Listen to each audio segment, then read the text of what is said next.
Le psalmiste disait, je suis dans la joie lorsqu'on me dit, allons à la maison de l'Éternel. Nous allons poursuivre notre méditation selon le thème de l'année, année de la consécration et de la séparation, avec notre verset de base, 2 Timothée 2, du verset 20 au verset 21. 2 Timothée 2, du verset 20 au verset 21.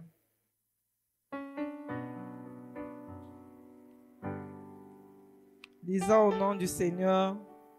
Dans une grande maison, il n'y a pas seulement des vases d'or et d'argent, mais il y en a aussi de bois et de terre. Les uns sont des vases d'honneur et les autres sont d'un usage vil. Si donc quelqu'un se conserve pur en s'abstenant de ces choses, il sera un vase d'honneur, sanctifié, utile à son maître, propre à toute bonne œuvre.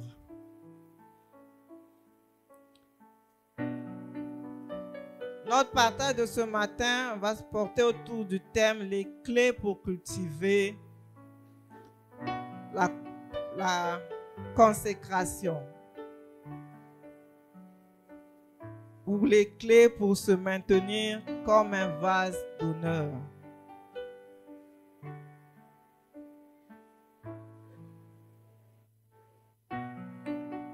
Parce que dans le verset 20, on nous dit 21, si donc quelqu'un se conserve pur en s'abstenant de ces choses,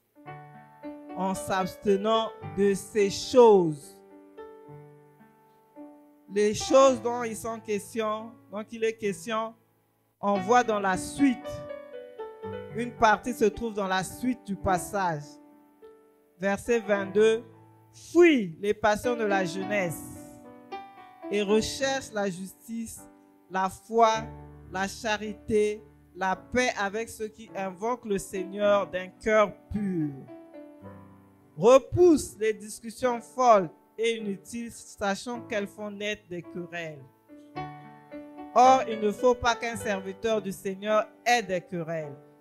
Il doit au contraire avoir de la condescendance pour tous et être propre à enseigner, doué de patience. Donc, on voit ici une partie de ces choses pour lesquelles on doit se préserver, mais il y en a plusieurs que la parole de Dieu cite.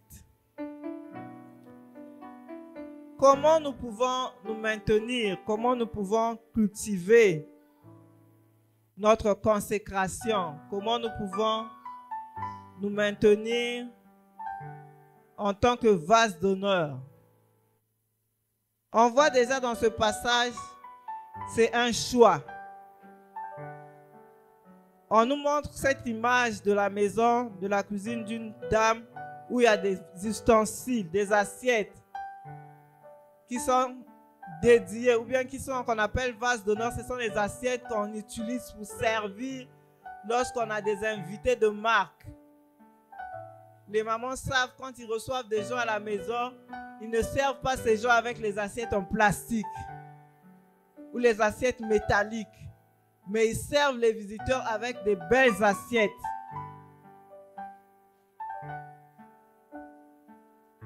Et chacun ici a le choix d'être cette belle assiette ou d'être l'assiette dans laquelle on jette les déchets. C'est un choix que chacun doit faire. Et ce choix exige que l'on se conserve pur, que l'on se préserve de tout ce qui est contraire à ce que le Saint-Esprit nous demande de faire. Et pour se maintenir vase d'honneur ou pour cultiver la consécration, la première clé, c'est connaître et grandir dans la conscience de son identité. connaître son identité. Connaître qui tu es, c'est le point de départ. Qui tu es en Christ. Lorsque nous donnons notre vie à Christ, nous naissons de nouveau. La Bible dit que nous sommes nés de l'Esprit et de la parole. Et les choses anciennes sont passées et toutes choses sont devenues nouvelles. C'est-à-dire la vieille façon de vivre devrait passer et la nouvelle façon de vivre, la marche dans l'Esprit, devrait caractériser ou devrait être le mode de vie d'une personne qui veut se conserver pure. Connaître qui tu es en Christ est fondamental, c'est-à-dire c'est la chose la plus importante et le point de départ de la marche dans l'Esprit, de notre alliance avec Jésus-Christ. Et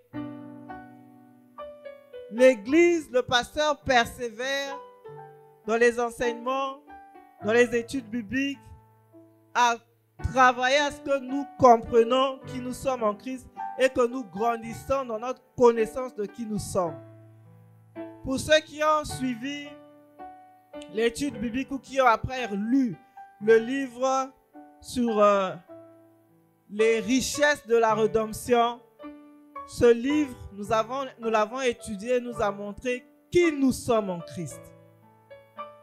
Ce livre nous a montré les richesses, les bénéfices de l'œuvre de la rédemption, ce que nous devenons lorsque nous donnons notre vie à Christ. Et le livre sur lequel nous étudions tous les mercredis, l'âme, l'esprit, le corps, revient également sur la connaissance de qui tu es, de qui nous sommes en Christ.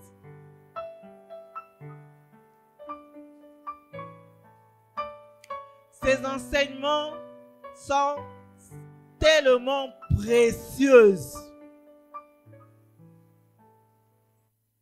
que vous qui avez été exposés à ça, si vous les négligez, je ne sais pas si vous allez marcher ou mener une vie chrétienne victorieuse. Parce que la vie chrétienne, tout comme la vie normale, c'est comme une course avec les haies. La vie chrétienne n'est pas toujours un fleuve tranquille. Si vous avez suivi les Jeux Olympiques, qui a suivi les Jeux Olympiques? Qui a suivi les Jeux Olympiques? Parmi les jeunes, 2 seulement. Ça. Donc, cette course, on met des barrières, des obstacles. Quand tu cours, tu sautes un obstacle. Tu sautes encore, tu sautes jusqu'à la fin. Celui qui gagne, c'est la personne qui aurait sauté tous les obstacles. Et la Bible déclare, ceux qui marchent avec Jésus, ceux qui vivent pieusement, auront des tribulations. Et pour résister à ces tribulations, il faut connaître qui tu es en Christ. La vie d'aujourd'hui, il y a tellement de propositions. On va te dire, Pamba Kelembo TV. Faut zala moi et l'autre na loketo. Faut zala moi singa na loketo. Ça c'est le contexte du Congo. Ou encore, si tu veux réussir dans la vie, rejoins-nous. Si tu ne connais pas qui tu es en Christ et ce que tu as en Christ, tu vas céder aux sollicitations diaboliques et te retrouver dans l'autre camp en train de vendre ton âme. Il n'y a pas que les adultes qui sont sollicités. Moi, j'ai été pendant plusieurs années encadreur de jeunes. J'ai enseigné dans plusieurs camps de jeunesse.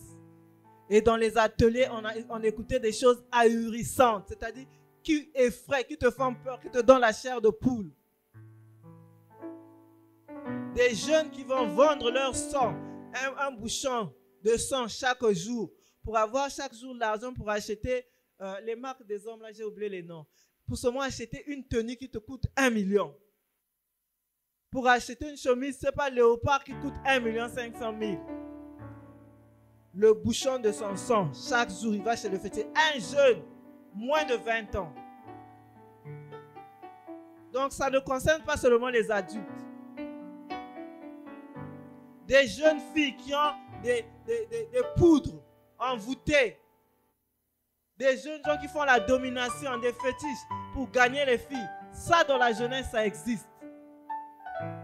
Les booms à domicile, parce que tu veux intégrer tel groupe, on va te dire, va voler chez ton père, va voler chez ton oncle, va voler, tu nous emmènes 600 000, voler, pas donner, voler, tu viendras dans notre groupe. Donc si tu ne sais pas qui tu es en Christ, tu es exposé. Tu es exposé. Tu es fragile, tu es vulnérable. Hier, Rabbi, on va te dire, viens, je vais te propulser dans ce monde. Viens avec moi. Si tu viens avec moi, moi je suis ton parrain, tu vas avoir la célébrité des chanteurs de ce monde. Si tu ne connais pas qui tu es en Christ, tu es perdu. Je vous convie et vous invite à reprendre le livre sur les bénéfices, les richesses de la rédemption.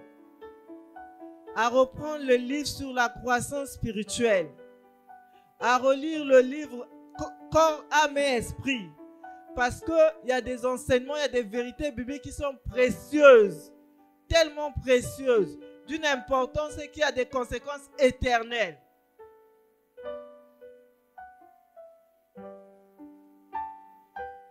Si vous passez votre temps à dormir, à être sur les réseaux sociaux, à être sur votre téléphone en train de jouer, peine perdue. Parce que la vie est une vie de saison. La vie est une vie de saison. Si Dieu vous a donné le temps pendant que vous êtes jeune, remplissez votre esprit, votre cœur de la parole de Dieu. Montez des briques sur la fondation de Christ. Montez des briques, bâtissez votre vie sur la fondation de Christ au travers de tout ce qu'on vous enseigne ici.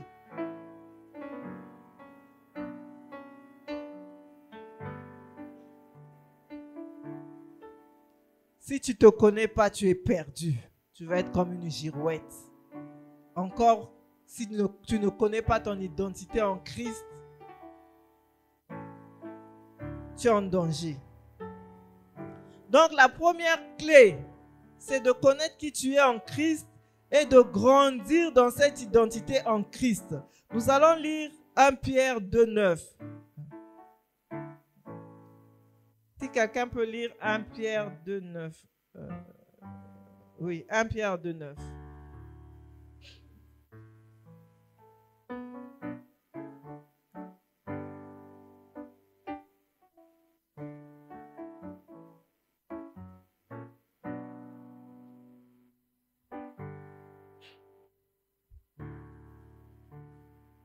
Les jeunes, vous venez à l'église sans Bible, sans cahier.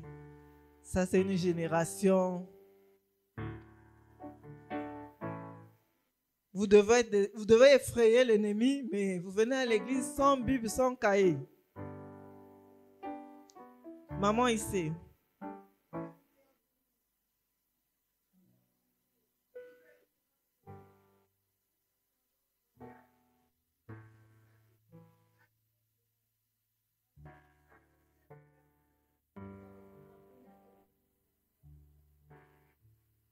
Amen. Qui a la parole de vie? Oui. Alfred Cohen. Amen.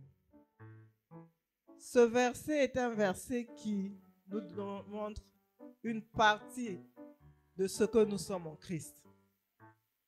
Nous ne sommes pas n'importe qui, nous sommes une race élue.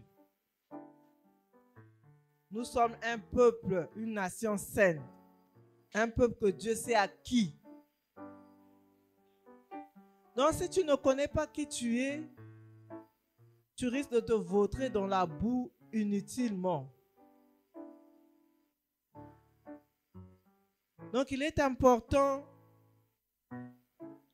en plus de faire de notre rédemption une réalité, de recenser tous les versets bibliques qui disent qui nous sommes. En méditant, en lisant, en proclamant ces versets bibliques, nous allons renforcer notre conscience, notre connaissance de qui nous sommes en Christ.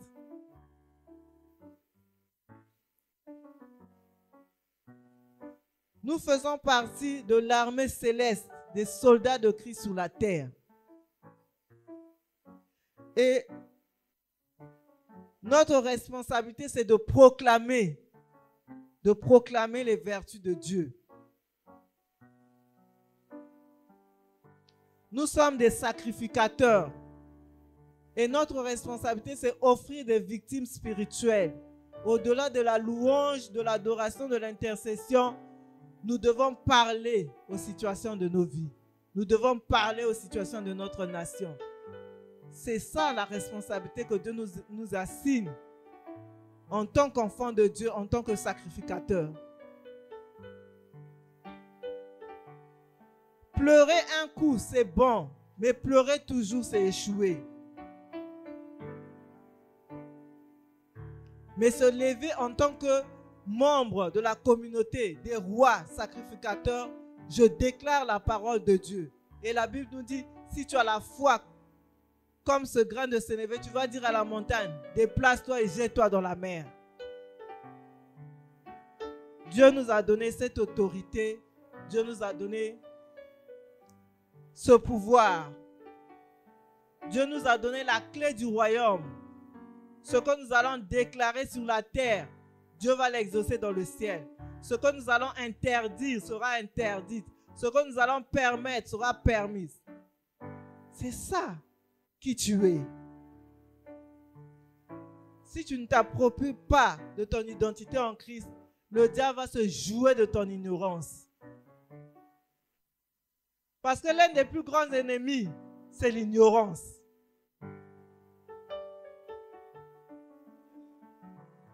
Et si toi-même tu ne connais pas quelles sont tes forces, quelles sont tes qualités, quelles sont les matières où tu bosses bien, les matières où tu bois, si tu ne connais pas, tu es perdu.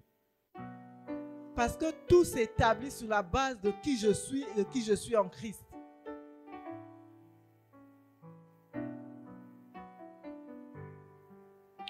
Comment je fais pour grandir dans la connaissance de qui je suis en Christ? De ce que j'ai en Christ et de ce que je suis capable de faire en Christ.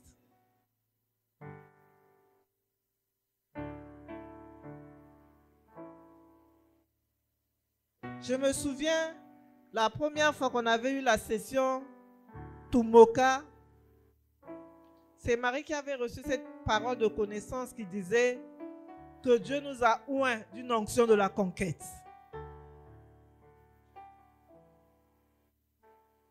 Dieu t'a oint d'une onction de la conquête.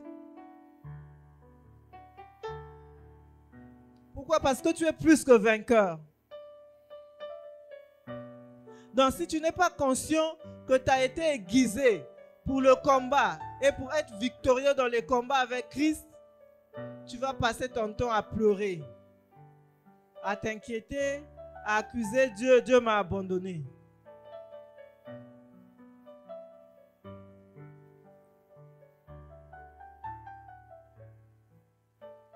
Nous sommes des canaux, des moyens par lesquels, dans cette génération, Dieu veut manifester son règne.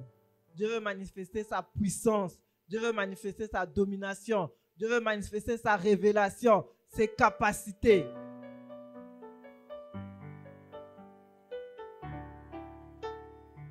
C'est-à-dire, chacun doit être conscient et déclarer chaque matin, si tu as des résultats pairs à produire dans cette génération pour ces jours-ci, passe par moi. Personne ne dit amen. Je ne sais pas si c'est trop dur ce que je dis.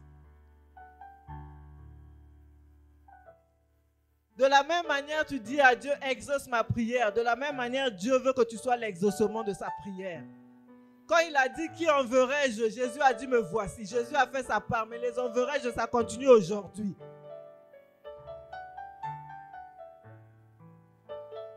Donc, si tu ne sais pas qui tu es en Christ, ce que tu es en Christ et ce que tu peux faire en Christ, tu occuperas inutilement la terre. Mais ce n'est pas ce que Dieu veut. Ce que Dieu attend de nous, que nous portions du fruit. Que notre vie porte du fruit. Ce que Dieu veut, que notre vie prospère dans la grâce à tous égards. Dieu a déjà fait sa part, il reste que nous nous faisons la nôtre. Parmi les objectifs à fixer, comment je fais, comment je ferai pour grandir dans la consécration. Quelles sont les actions que je vais planifier chaque jour pour me maintenir comme vase d'honneur, pour me maintenir comme porteur de la gloire de Dieu, pour me maintenir comme canal de bénédiction. Qu'est-ce que je vais faire chaque jour? La deuxième clé, c'est connaître et grandir dans sa mission, dans son appel. De façon générale, Dieu nous a mandatés de faire des disciples. Allez et faites de toutes les nations mes disciples. Allez et faites de toutes les nations mes disciples. Ça, c'est l'ordre, le mandat de tout chrétien. Et chacun est appelé à réaliser ce mandat dans son couloir, dans le champ où Dieu l'a planté, que ce soit à l'école, que ce soit dans le quartier, que ce soit au marché, que ce soit au travail, que ce soit les personnes que je rencontre. Je dois avoir cette pensée à l'esprit, c'est faire de toutes les nations des disciples.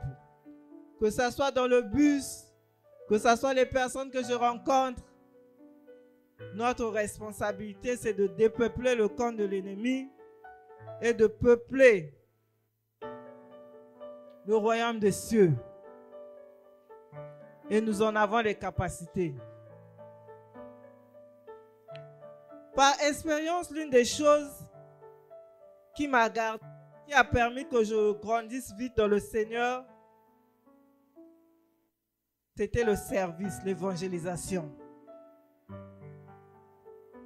Dieu donné, moi, nous étions dans une faculté la plus prenante du pays. C'est-à-dire, on allait à l'école à 7 heures pour en sortir, ou à 18 heures, ou à 20 heures, selon les années. Et il y a eu des années où, samedi, vous avez examen. C'était tellement chaud. Mais dans tout ça, dès qu'on avait une semaine de pause à l'université, on faisait le porte-à-porte. On allait frapper aux portes, parce que nous étions membres du groupe public et universitaire du Congo. C'est-à-dire c'était un groupe d'étudiants chrétiens. Donc, on faisait le porte-à-porte. On faisait le porte-à-porte pour évangéliser les étudiants. Et j'étais glorieusement et agréablement surprise de voir quelqu'un qu'on avait gagné à Christ qui est devenu pasteur d'une église de la place. Le temps, on peut trouver. Et le temps se crée. Si tu connais tes priorités, tu vas disposer du temps. De la même manière que vous disposez du temps pour évangéliser, pour aller dans les réseaux sociaux, vous pouvez utiliser vos réseaux sociaux pour poster une parole, un encouragement. Mais ça, là, tout le monde fait. Mais tout le monde ne fait pas. Quand tu vas au quartier, tu as un ami, tu dis, écoute, viens, on va causer. Et en plus du porte-à-porte qu'on faisait, on avait une autre technique d'évangélisation, c'était l'évangélisation par amitié. On nouait des relations amicales avec les étudiants, on organisait des barbecues et tout ça là. Ils viennent, ils mangent, à la fin, on présente l'évangile. On projette un film, à la fin, on présente l'évangile. Ou encore, c'est des débats de philosophie, de penseurs. On finit les débats, à la fin, on parle de Christ. Quels sont tes moyens cette année pour gagner à Christ tes amis? Quels sont tes moyens pour évangéliser tes voisins? Quels sont tes moyens pour servir Dieu?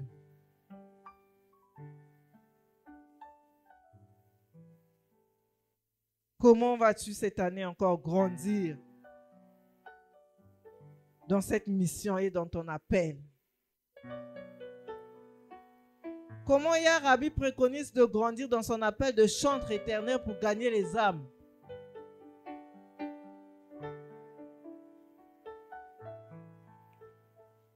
Je prends l'exemple de Yarabi parce que pour nous, l'appel de Yarabi est clair.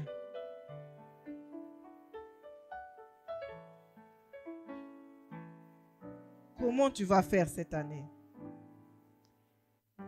La troisième clé, c'est méditer la parole de Dieu. Se remplir de la parole de Dieu. Colossiens 3,16 dit que la parole de Dieu habite abondamment parmi vous. Comment tu planifies de te remplir de la parole de Dieu pour te maintenir comme vase d'honneur?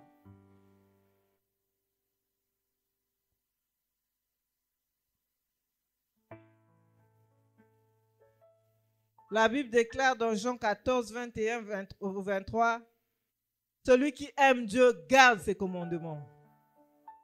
Si tu gardes les commandements de Dieu, Dieu va t'aimer. Et dans le psaume 119, je crois le verset 16 dit, je serre ta parole dans mon cœur. Et il y a un autre verset qui dit, ta parole me rend plus intelligent que mes maîtres. Ta parole me rend plus intelligent que mes maîtres. Est-ce qu'il y a un jeune ici qui peut dire ça? Est-ce que quelqu'un ici peut dire que la parole de Dieu me rend plus intelligent que certaines personnes? C'est ce que la parole de Dieu fait de nous, hein? Elle nous rend plus intelligentes.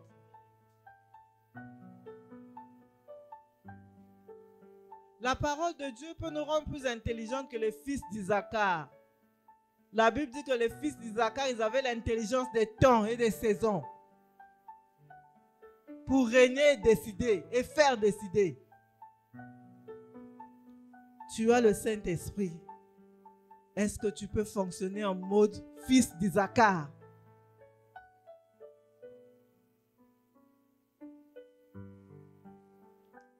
Est-ce que tu peux fonctionner en mode Daniel, à qui Dieu avait donné une intelligence supérieure?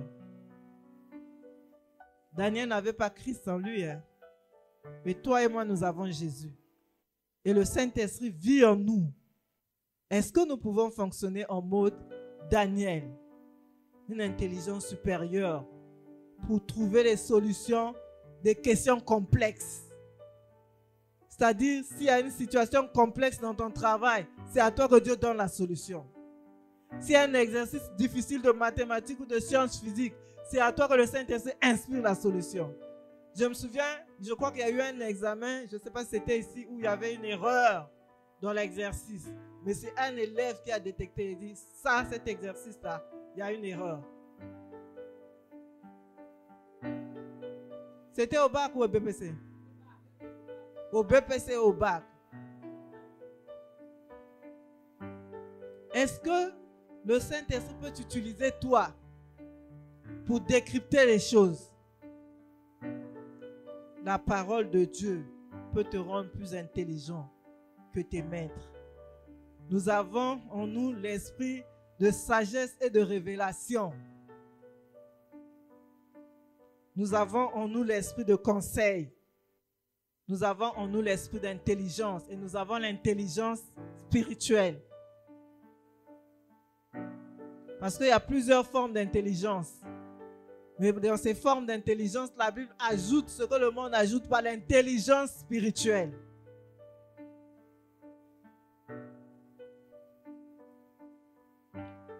Vous ne notez pas dans vos téléphones. Les paroles s'envolent et les écrits restent, jeune homme et jeune fille. Si j'avais eu la grâce que vous avez aujourd'hui, il sait moi nous savons d'où nous venons.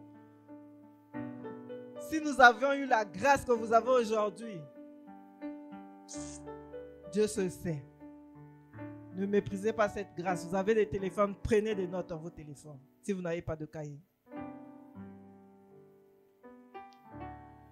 Se remplir de la parole permet au Saint-Esprit de former Christ en nous. Parce que la parole nous révèle la pensée de Christ. Dans l'Ancien Testament, on disait que les voies de Dieu sont insondables et impénétrables.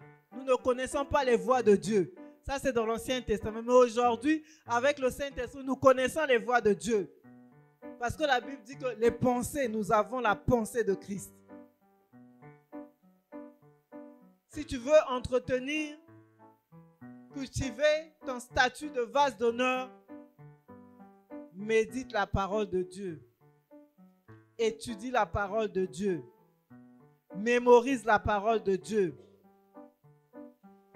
On me racontait l'histoire d'un évangéliste qui ne maîtrisait pas le français, qui ne maîtrisait pas la parole de Dieu.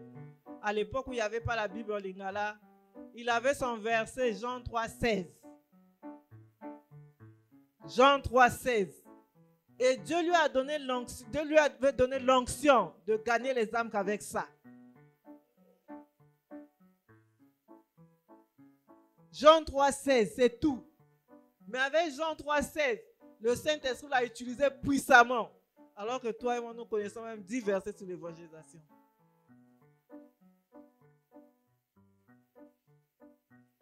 Médite la parole de Dieu. La parole de Dieu nous révèle les pensées de Christ. La parole de Dieu nous révèle Dieu.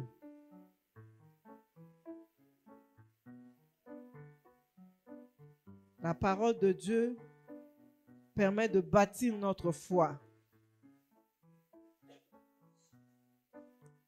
La parole de Dieu nous affranchit des œuvres de la chair. Une autre chose, une autre clé, c'est la marche dans l'esprit. La Bible nous dit, soyez remplis du Saint-Esprit. Mais elle nous dit encore, au verset 6, je vais commencer au verset 5. Romains 8, verset 5. Ceux en effet qui vivent selon la chair s'affectionnent aux choses de la chair. Tandis que ceux qui vivent selon l'esprit s'affectionnent aux choses de l'esprit. Si tu vis selon l'esprit, tu vas aimer les choses de l'esprit. Ton amour pour Dieu va grandir si tu aimes les choses de l'esprit. Et si tu aimes Dieu et tu soupires après lui, ton amour des choses de l'esprit va grandir.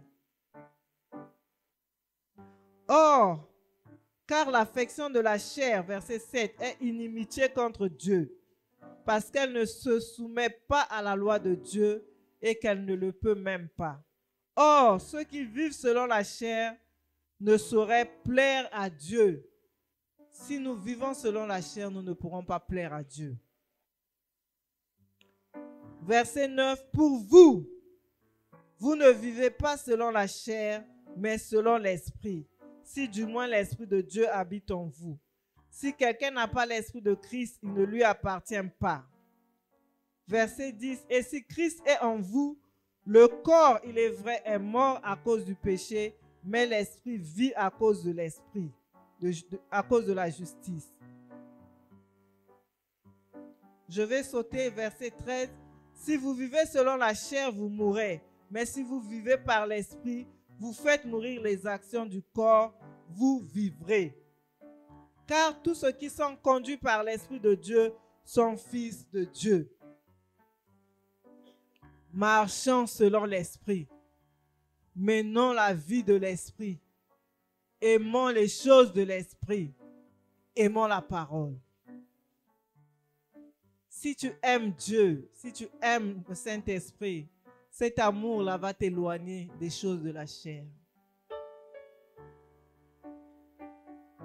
Ton attachement aux choses de la chair détermine ton niveau d'amour de Dieu.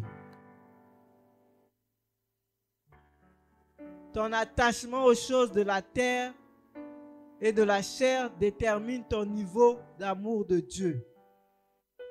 Parce que Dieu doit être premier en tout. La clé qui suit, c'est de prier. Prier sans cesse, prier par l'intelligence et prier par l'esprit. Éphésiens 6, 18 et 1 Thessaloniciens 5, 17. La prière, la prière, la prière. Ce que la prière est capable de faire, ce que les déclarations sont capables de faire, des choses inimaginables. Parfois, on a vu Josué qui a arrêté le soleil. On ignore qu'on est aussi capable d'arrêter le soleil d'une certaine manière. Oui, c'est possible. Parce que Dieu t'a établi roi et prêtre, sacrificateur. Je me souviens en 2014, je devrais aller en stage. Ma hiérarchie m'a demandé la date de mon départ.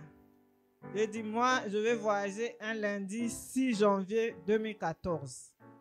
Parce que j'avais une activité un samedi 4 janvier. J'ai dit à Dieu, pour rien au monde, je dois rater cette activité. Je fais mon activité. Le 6, je prends l'avion. On fait les formalités. Ils prennent le billet pour le 4. J'ai dit, Seigneur, j'avais dit que je vais voyager le 6. Quand je vais pour prendre le visa, on me refuse le visa.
Donc j'ai dit à Dieu, nous avons notre deal. Je dois voyager lundi 6, pas le 4. Ils m'ont refusé le visa et mon chef était tout confus, il ne comprenait pas ce qui s'est passé. Et finalement, ils ont régularisé la situation. J'ai dû voyager, je crois, un 12. Nous pouvons faire ça. Nous pouvons faire ça. Vous me regardez, vous êtes étonnés. Tu as l'autorité et le pouvoir de Jésus. Tu as l'autorité. Le pasteur nous initie à ces choses. Quand il ordonne à Satan d'enlever ses mains sales de la situation de ta vie et ordonner aux circonstances de s'aligner au plan de Dieu, c'est ça ton autorité et ton pouvoir. C'est ça ton autorité et ton pouvoir. Tu as l'autorité de décréter des choses sur ce pays. Tu prends la parole de Dieu, tu te lèves en vertu de l'autorité de Christ. Je décrète la parole de Dieu. Je déclare que le Congo, la gloire de Dieu descende sur ce pays. Tu en as l'autorité. Ne vois pas parce que tu es jeune. Non. Paul a dit à Timothée qu'on ne méprise pas ta jeunesse. On ne regarde pas ton âge. Mais c'est ton esprit qui est l'esprit de Dieu qui n'a pas d'âge qui est en toi.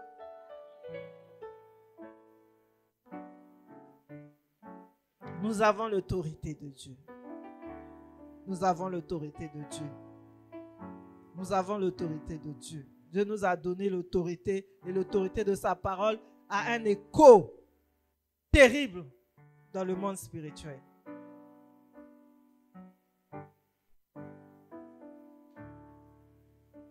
Arrêtons de nous voir comme des bateaux pamba, des personnes faibles. Nous avons tout pleinement en Christ. Nous pouvons tout en Christ. La dernière clé sur laquelle je vais m'appuyer se trouve dans Proverbe 4, 23. Garde ton cœur plus que toute autre chose. Nous allons lire ce verset. J'invite quelqu'un à lire ce verset. Nous allons le lire dans 2 versions ou 3 versions différentes. Proverbe 4, verset 23. Garde ton cœur plus que toute autre chose, car de lui viennent les sources de la vie.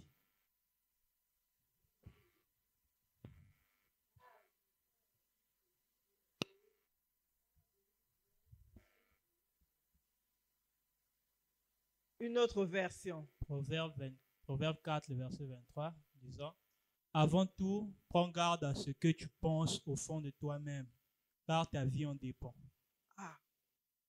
Reprends s'il te plaît la version. Avant tout, prends garde à ce que tu penses au fond de toi-même, car ta vie en dépend. J'ai noté ici 1, 2, 3, 4, 5, 6, 7. Je n'ai pas noté la version anglaise malheureusement. De même verset. Donc je vais la lire. 8 secondes 21. Garde ton cœur plus que toute autre chose, car de lui jaillissent les sources de la vie.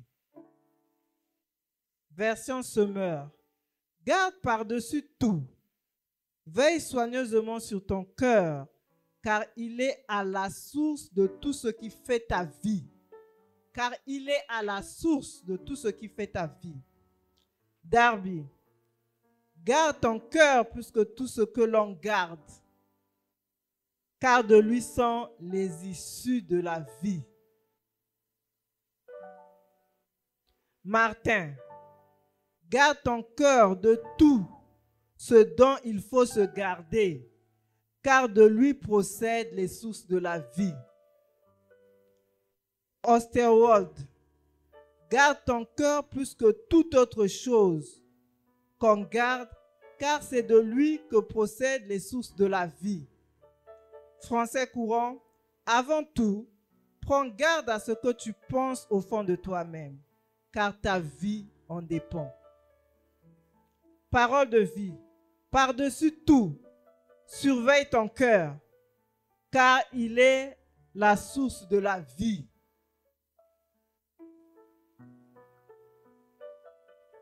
Pourquoi j'ai fait cet exercice? Parce que dans chaque version, il y a un mot-clé.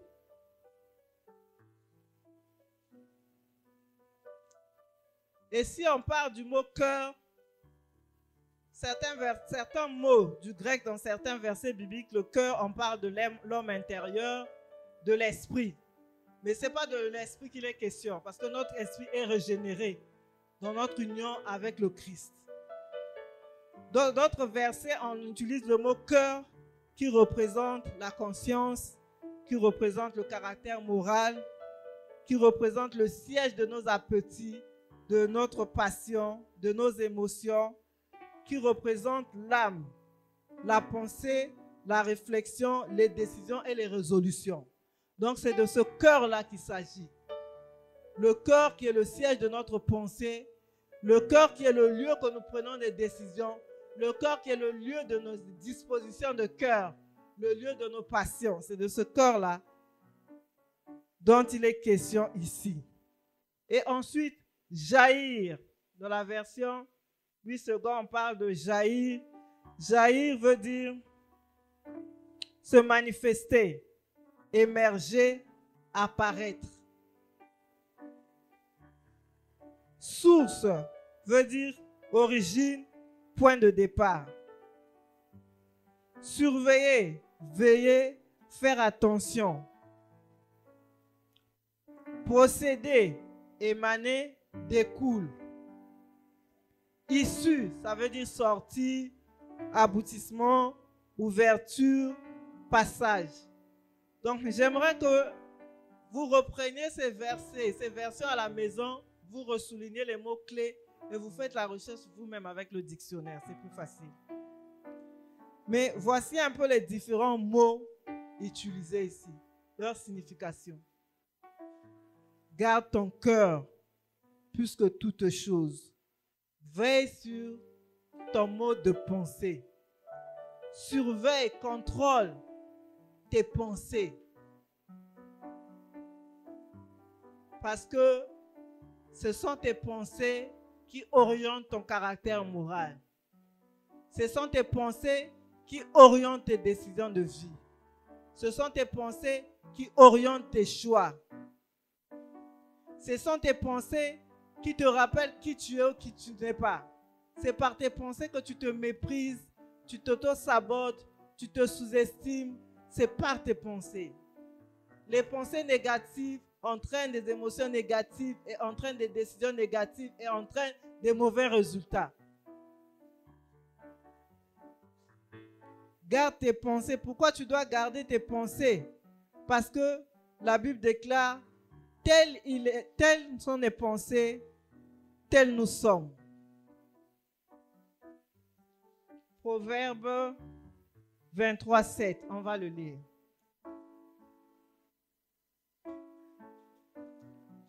Proverbe 23, verset 7.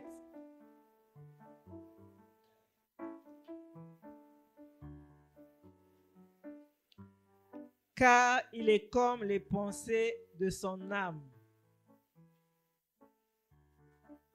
Car il est comme les pensées de son âme. Car il est comme les pensées de son âme. Nos pensées peuvent déterminer notre identité.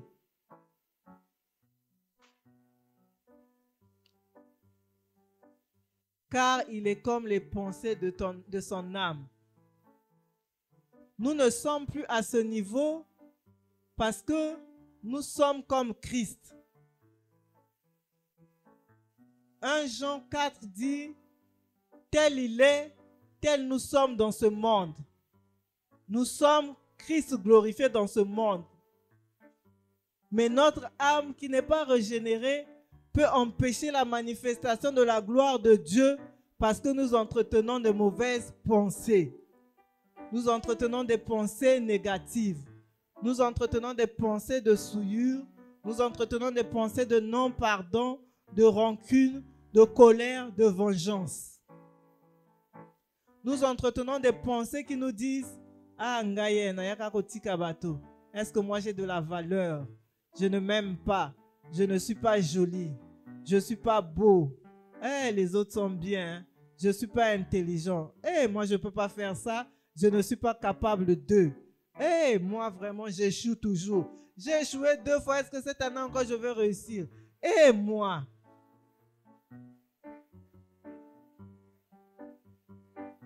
Les mathématiques là sont trop difficiles. Ah, je n'aime pas pour moi les mathématiques. Je n'aime pas les sciences physiques. Ah, me réveiller tôt là, moi j'aime dormir beaucoup. Me réveiller tôt pour lire la Bible et prier là, je n'aime pas. On dit souvent que les pensées sont les ancêtres des actions. Tel tu penses et tel tu agis, c'est tel que tu te comportes. Comment nourris-tu tes pensées? Avec quoi tu nourris tes pensées? Quand tu vas sur les réseaux sociaux, c'est pour nourrir tes pensées à l'aide de quoi? Quand tu vas sur TikTok, tu vas chercher quoi? Tu utilises quoi pour nourrir tes pensées quand tu vas sur TikTok? Quand tu vas chez les amis du quartier, chez les macopas, chez les mon pote et ma potesse, vos conversations sont autour de quoi pour nourrir tes pensées?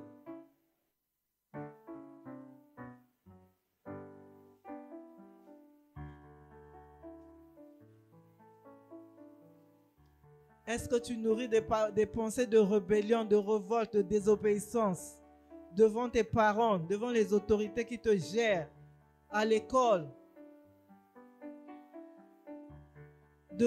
Avec quoi nourris-tu tes pensées?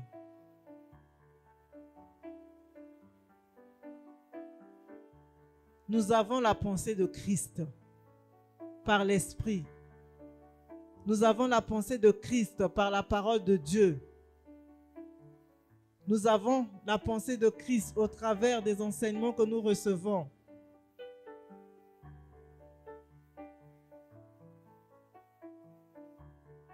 Comment cette année encore, je vais m'organiser pour nourrir mes pensées, nourrir mon âme avec ce qui va faire manifester la pensée de Christ. La Bible dit, tel Christ est, tel nous sommes dans ce monde. Christ glorifié, Christ obéissant à la parole de Dieu, à l'appel de Dieu, Christ manifestant l'autorité de Dieu, Christ manifestant les évidences de la puissance de Dieu. Galates 2:20 dit, j'ai été crucifié avec Christ. Ce n'est plus moi qui vis, c'est Christ qui vit en moi, en reproduisant sa vie en moi. Comment laisses-tu Christ reproduire sa vie en toi?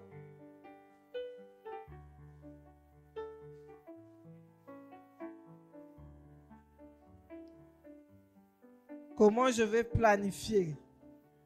Dis, veille soigneusement. Veille avec soin, surveille. Donc ça implique l'effort, la résolution. Quand il y a une mauvaise pensée qui arrive, je l'anéantis et je proclame la parole de Dieu. Ça implique la volonté, la détermination, la vigilance. Ça implique la vigilance. Ça implique la détermination. Être des vases d'honneur, nous le sommes par Christ. Mais pour entretenir notre statut, notre identité de vase d'honneur, nous avons des choses à faire. C'est notre responsabilité. Y a-t-il quelque chose qui est difficile pour toi? Y a-t-il quelque chose qui semble être impossible pour toi?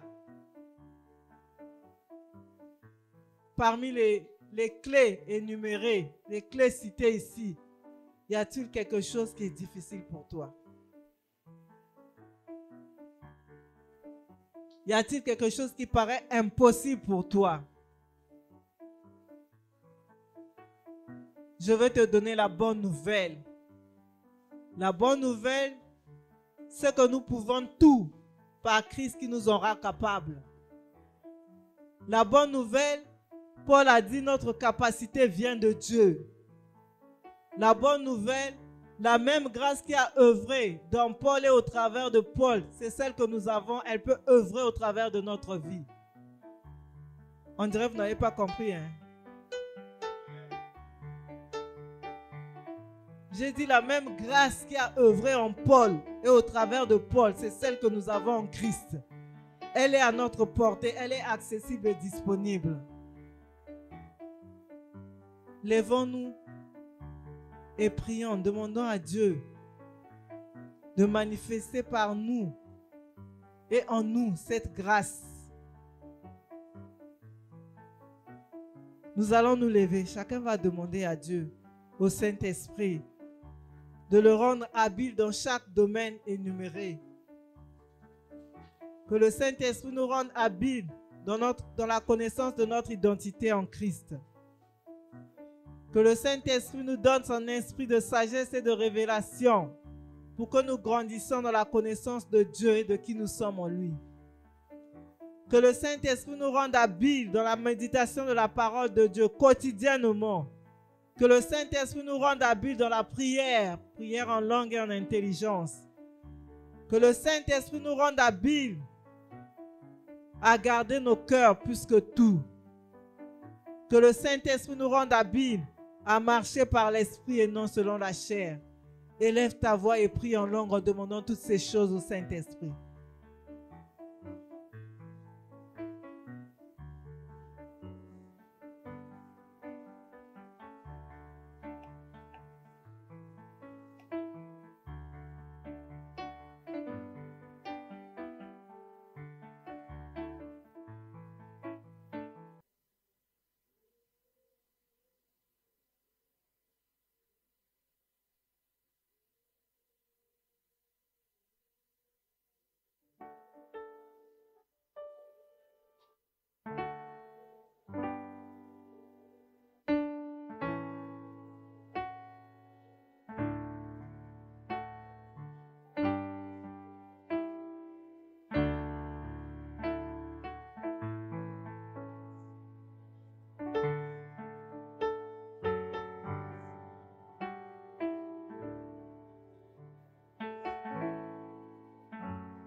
Saint-Esprit, nous avons besoin de toi et nous nous connectons encore en toi, nous activons ta puissance en nous afin que tu nous rendes habiles à cultiver notre statut de vase d'honneur, afin que tu nous rendes habiles à persévérer dans la parole de Dieu, à persévérer dans la communion fraternelle, à persévérer dans la fraction de pain.